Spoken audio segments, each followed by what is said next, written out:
इडापिडा टळू दे आणि बळीचं राज्य येऊ दे. तुम्हाला माहिती आहे का आपण हे वाक्य का बोलतो? बलिप्रतिपदा हा सण आपण का साजरा करतो? कारण बळी नावाचा एक राक्षस राजा होता, जो राक्षस राजा असून सुद्धा प्रजाप्रेमी, चारित्र्यवान आणि प्रजेचा हितचिंतक होता. हा राजा त्रैलोक्य राजा म्हणूनही ओळखला जायचा.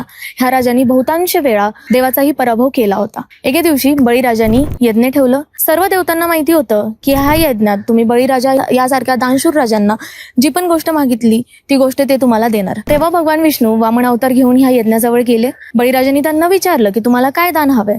वामन बोलले की मला त्रिपाद भूमी हवी आहे. बळीराजा बोलले दिली मी तुम्हाला भूमी. तेव्हा वामन अवतारांनी विराट रूप धारण केलं आणि ते रूप धारण करून त्यांचा एक पाय पृथ्वीवर, दुसरा पाय स्वर्गात ठेवला आणि तिसरा पाय कुठं ठेवू हे बळीराजाला विचारलं. तेव्हा बळीराज बोलले की माझ्या मस्तकावर ठेवा. वामन अवतारी विष्णूंनी हे पाऊल त्यांच्या मस्तकावर ठेवलं आणि त्यांना पाताळामध्ये गाडलं. त्यानंतर यांची दानशूरता पाहून भगवान विष्णूंनी त्यांना वरदान दिलं की पृथ्वीवर एक दिवस जाऊन तू तुझं राज्य करू शकतोस.